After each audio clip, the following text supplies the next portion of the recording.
Então, na primeira fase, a fase de exploração e entendimento do problema, a gente usou as técnicas de questionário de perfil e análise similares. Primeiro, a gente elaborou o questionário com perguntas que ajudassem a gente a entender melhor o perfil dos alunos e as suas necessidades acadêmicas, de forma que a gente pudesse atender elas da melhor forma. Buscamos entender suas dores, suas necessidades, seus objetivos e saber como a nossa plataforma poderia ajudá-los no dia a dia. Eles poderiam também sugerir conteúdos e falarem, baseado nas plataformas que já usavam, de que forma a gente poderia melhorar. Então a gente elaborou um questionário com 18 perguntas, sendo 16 questões fechadas e 2 abertas. Nós conseguimos um total de 26 respostas. E a maior dificuldade, de longe, foi conseguir com que as pessoas respondessem o questionário, que era algo muito difícil. A gente conseguiu 26 respostas. Apesar de ter sido poucas pessoas que responderam, a gente conseguiu tirar uma base boa, porque a maioria das pessoas tiveram respostas semelhantes. A maioria das pessoas basicamente responderam que tem as mesmas dificuldades e as mesmas necessidades. Análises similares a gente fez para entender melhor as plataformas que a gente já usava, pegar os pontos positivos que funcionavam nelas e levar para a nossa e melhorar no que tivesse que melhorar e evitar as coisas que não funcionavam ou acabavam atrapalhando. Essas plataformas também foram analisadas com base nas respostas dos questionários de perfil, onde as pessoas que responderam disseram quais eram as plataformas que elas usavam. A maioria respondeu o site da UFPE, o e-mail institucional e o grupo do WhatsApp. O grupo do WhatsApp, apesar de ter pontos positivos como a fácil troca de informação entre os alunos, também teve pontos negativos como o alto volume de mensagens e muitas mensagens também que não eram interessantes para as pessoas. O site da UFPE tem muitos pontos positivos, como ser uma fonte de informação confiável por ser um site oficial da faculdade, tem a disponibilidade de muitos documentos importantes. Porém, alguns pontos negativos foi a falta de atualização em tempo real das informações, a dificuldade de achar informações específicas e a interface pouco intuitiva. O e-mail institucional também tem um ponto positivo de ser uma fonte de informação oficial da universidade e confiável. E os e-mails que são enviados, as pessoas são notificadas. É um ponto negativo no caso da pessoa não ter notificações ativadas no celular do e-mail, o que faz com que as pessoas que não chequem o e-mail com frequência e não ter notificação no celular acabem não sabendo das informações. O ponto negativo é a comunicação unidirecional, sem interações, o que dificulta a troca de informações e a pessoa não consegue tirar dúvidas através do e-mail. Na semana 2 nós fizemos a geração de seleção de alternativas, incluindo as etapas de brainstorm, grupo focal, persona e storyboard. Brainstorm nós fizemos uma ligação, né, onde nós designamos tópicos que seriam necessários a partir do questionário que a gente fez com os alunos, de como seria essa plataforma. No grupo focal nós nos reunimos com 4 alunos, fizemos uma gravação, onde eles disseram quais eram as suas queixas, né, que dentre elas são a falta de clareza e orientação, porque a maioria das informações só vem dos veteranos, não da faculdade. Uma das principais é o ranking confuso, as eletivas confusas, que eles não entendem ainda, a dificuldade de acesso, troca de experiências no WhatsApp, que no caso seria a falta de filtragem de informações, né, que é uma das coisas que eles mais reclamam, porque tem muita informação, tem venda, tem isso, tem aquilo, e isso atrapalha eles. Os avisos de última hora, que são as aulas, né, que são canceladas em cima da hora, desinformações e fake news, que são grades que são falsas e circulam por aí.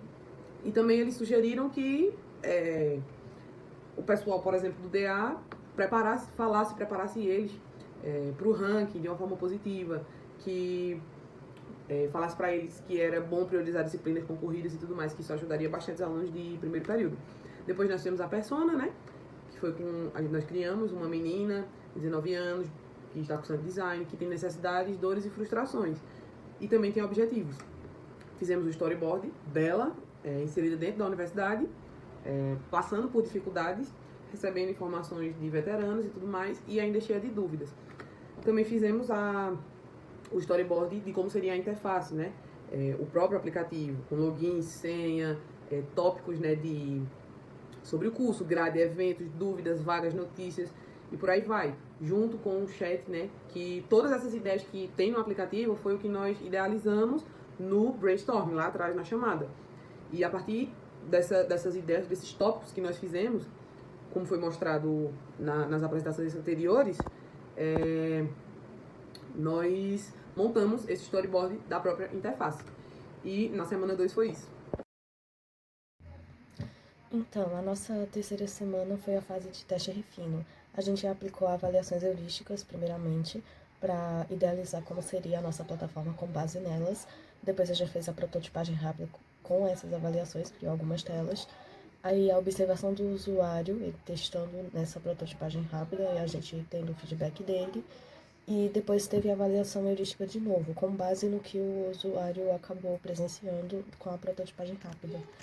Aí, resumidamente, as primeiras avaliações antes de criar o protótipo foi a correspondência entre o sistema e o mundo real, porque a ideia foi usar uma linguagem familiar com ícones intuitivos para facilitar a compreensão das informações, a consistência e padrões para manter a navegação e o design consistente para tomar o uso do app previsível, fácil, facilitando na hora de identificar quando estiver utilizando e tudo mais.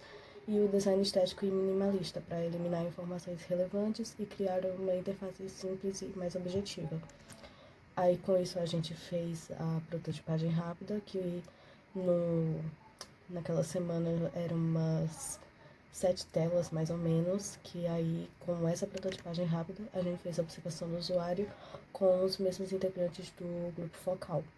Aí resumidamente da questão geral do que todos presenciaram foi que durante essa observação o usuário demonstrou recepção positiva, destacando que a navegação foi fluida, intuitiva, e o design remetia a toda a questão da UFPE, que é algo que eles já estão acostumados, então eles consideraram um ponto positivo. Também não apresentaram queixas, indicando que o sistema até aquele momento estava atendendo bem as necessidades, estava deixando as informações claras, e assim por diante. Mas mesmo assim, com essa observação toda, a gente ainda conseguiu aplicar mais 3 avaliações na hora de criar as demais telas para o protótipo final, que foi visibilidade dos status do sistema, para garantir que o usuário, quando estiver usando, tenha um feedback claro sobre suas ações. Tipo, tá clicando aqui, vai mudar para uma tela, vai para outro canto e assim por diante. A prevenção de erros, minimizar os erros do usuário durante a navegação, principalmente na hora de programar cada ícone, cada navegação da interface e garantir que todo canto que ele clicar vai para o canto certo, de fato. E o reconhecimento em vez de recordação, exibir informações essenciais de forma clara para que o aluno não precise memorizar dados importantes. Por exemplo, quando você abre a notícia ou abre a questão das dúvidas, ele já vê essas similaridades com outros apps que a gente acabou se inspirando também, então ele não acaba pensando muito, já funciona de uma forma mais automática. Na quarta semana, a gente implementou 3 técnicas, que foi o teste de usabilidade, o questionário de uso e o questionário de satisfação.